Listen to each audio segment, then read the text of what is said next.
Are parents being left in the fog when it comes to safety of their children at school? Public schools in Los Angeles and schools around the country are made to be safe zones to keep the bad guys from reaching our nation's children. The schools are surrounded by steel gates with padlocks and secured doors. One person even described it as being as secure as a prison. But while the schools are protected from outside threats, what really goes on behind those steel gates? We have protection, I guess, like police are around the school, and it feels pretty safe.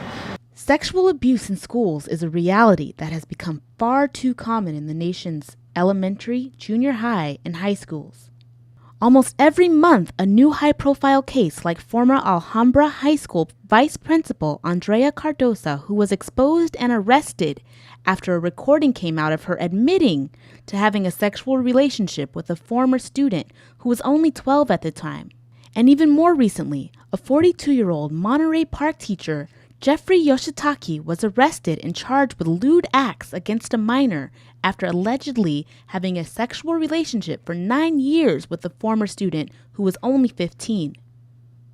Cases like these have parents and students up in arms, but Canoga Park High School Vice Principal says the schools do everything in their power to prevent and or stop any sexual abuse.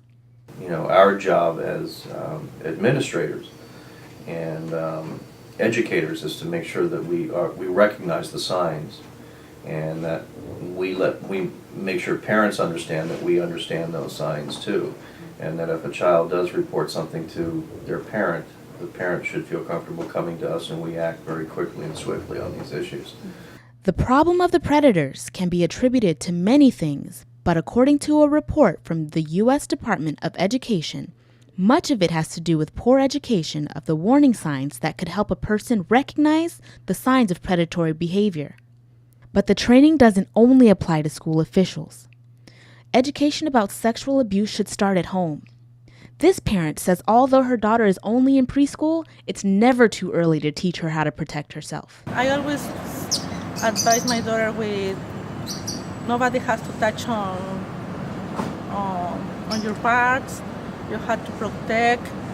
No, but don't go to the restroom just only along with the teacher.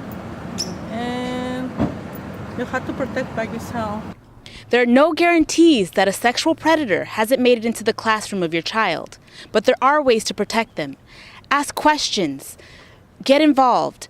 Let them know what inappropriate behavior is by their teachers, and their chances of being sexually abused are significantly decreased.